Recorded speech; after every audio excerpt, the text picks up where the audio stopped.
last scene, did you notice how Swamiji was trying to teach everyone about God, regardless of their religion, caste, social status, etc.?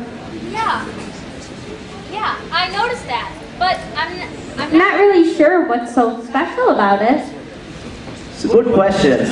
I grew up in India, so I'm able to relate to a little bit better, but just to set the context, the times when Swamiji was a wandering monk, the Indian society was relatively more strictly regimented into this social status and caste system. So during those times, it was pretty unusual for a monk like Swami Vivekananda to be trying to impart religious learnings to people who are not born in the so-called privileged class at that time. And that's what makes this very interesting. Oh, do you have any stories from his childhood? Oh yes. So Swami Vivekananda, as Naren in his childhood, was always against this kind of discrimination based on birth, and he always wanted to break these barriers. His father was an eminent lawyer, and he used to have a lot of visitors. You know, like, have you been to the doctor's place, big doctors? Yeah, and when you're waiting for the doctor, you have to sit in their waiting room, and usually you can play with like the toys there, or read the magazines, right? Exactly. So you bring me right on to the point that I'm trying to illustrate here. So he was a big lawyer, he would have a lot of visitors, and just like the doctors, he had a waiting area for them. And the waiting area had a bunch of hookahs. Do you know what a hookah is? A hookah is like a smoking machine, right? Exactly, right? So I'm going to use that term for the purpose of this story. So there was one smoking machine per caste over there. So a Hindu would have a different one, a Christian and a Muslim would have a different one, and so on, caste-wise. So Naren couldn't tolerate this situation, so he went on one fine day and took a whiff from each one of these smoking machines. Oh my God, his dad must have been so mad to see his little boy smoking like that. Yes, exactly. And on top of that, he was going across castes. So he asked him, and he was really angry. But Naren replied very innocently, "Look, father, I took a whiff from each one of these machines, and nothing has happened to me. Sky hasn't fallen apart, so this caste system must be really fake." You know what? That's so brave of him to say that. Let's see what else Swami Vivekananda has to say.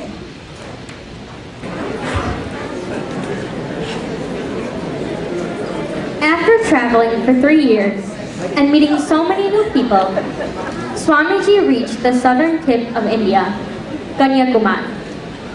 Swamiji decided he would visit Goddess Kumari's temple.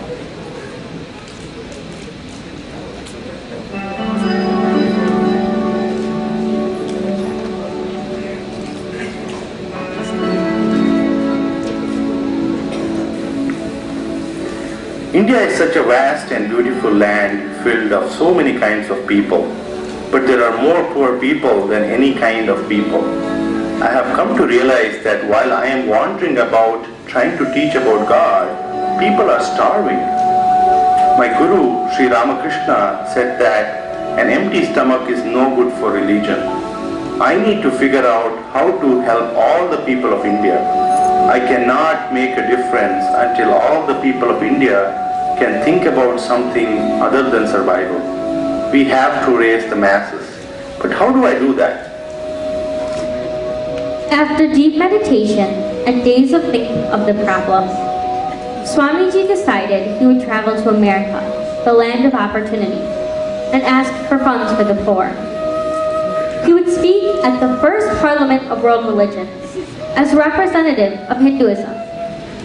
The Parliament of World Religions was a conference which invited religious dignitaries from all countries and religions to come together to create a global understanding between faiths. Swamiji and his disciples started collecting donations for his trip. He continued to travel and went to the Maharaja of Khetri. Agni, in the last scene, you mentioned Khetri. Have you known or tried to find out where that is? I think, if I'm not mistaken, it's in the northern part of India, right? Yes, I think you are very close. It's the northwest border of India. It's a state of Rajasthan that borders with Pakistan on the northwest frontier. And this is a small town which is known for copper mines. And Swamiji went there to meet the Maharaja of Khetri. His name was Ajit Singh. You know, there is a very interesting fact, seemingly trivial fact, associated with Khetri that gives a distinct look to Swamiji's personality. Do you know what that is? I'm not sure. What is it? So, have you noticed the turban that Swamiji ties always? Oh, right. It's in his statue that leads up to the mandir, right? Exactly. And we have not seen Swamiji in many pictures without that turban. So that turban has become an integral part of his persona. Yeah, it gives him an authentic Indian look. Absolutely. So he learned to tie that turban in that place called Khetri. There is an interesting reason behind it, why he had to learn that. What is it? So it's the state of Rajasthan. It's a desert type area, and in the summers it gets very hot. So incidentally, when Swamiji went there the first time, it was summer, and over there people have to tie turbans to protect their heads from hot currents. So that. Oh, so that's why Swamiji was taught how to tie the turban, and that's why he wears it. Exactly. And when Maharaja's men taught him how to tie the turban, he, as always, being a good student, not only did he quickly learn it, but he found various different ways to do it, and the one that he uses is not exactly the style that he was taught. It's his own variation of doing it. Wow, I didn't know that. That's very interesting. Yeah, and this particular turban has stayed with him for a lifetime. In fact, Swamiji, for that matter, visited Khetri overall, I think 3 times in his life. And the Maharaja and his family has been a patron of Swamiji's for so many years. Wow. What did he do in Khetri? Well, he lived there for the first time. I think when he went there, he was there for about 3 months. And first time, I guess, when he went there, it was first or second time. It was when the Maharaja had a little one born. So he had called Swamiji for his birth ceremony and give him a name, etc. Oh, how sweet. In fact, the palace that is in Khetri, they have made a memorial over there for Swamiji. It is the whole family even today is really devoted to Swami Vivekananda, and they've still been supportive of the work that the Ramakrishna Mission does. Wow, that's amazing, right? Alright, I am really looking forward to seeing what is coming up next. Let's see.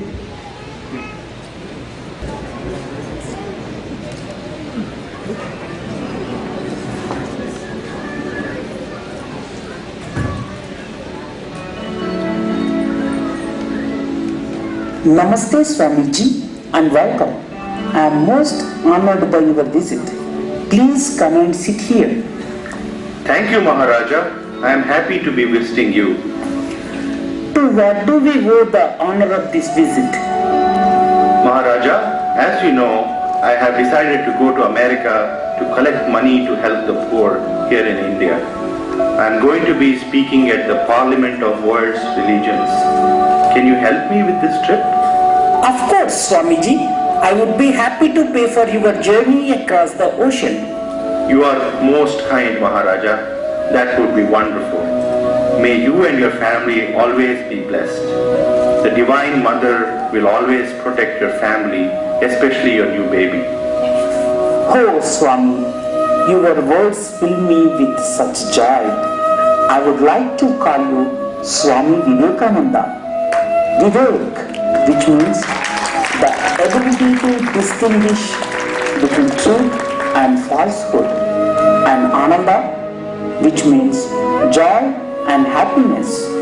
You are an enlightened man of such wisdom, and your presence provides such joy for so many people.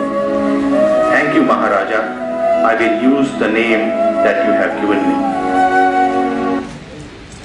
Very interesting story from Ajay ji about the turban.